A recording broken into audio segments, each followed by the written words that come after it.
söydüğüm dilber. Hicran çektim seni göresim geldi. Altın kemer kıfmış ince belini, uzun boylarımı sarasım geldi. İyiciksin güzel etme bu nedir? Ciğerime bassan ateşi közü, başına sancıpsın gülün ergidi. Yüzümü yüzüme sürtüsüm geldi.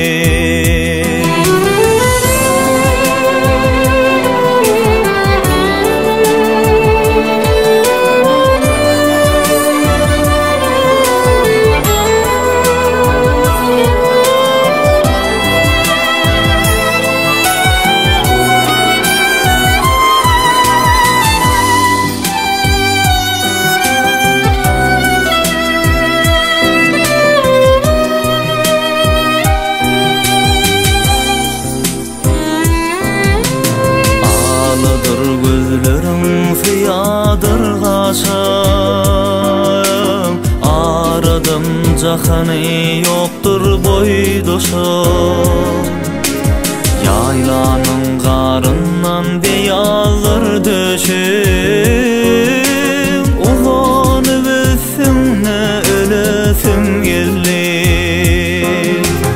Karıcı olan dir tanıram tanı,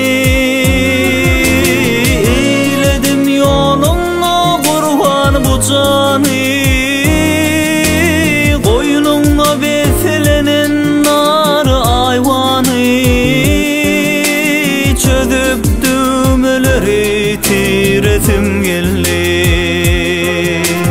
Uzun boylarımı sarasım geldi. Yarim, ah canım, çözüp düğmeleri tiresim geldi.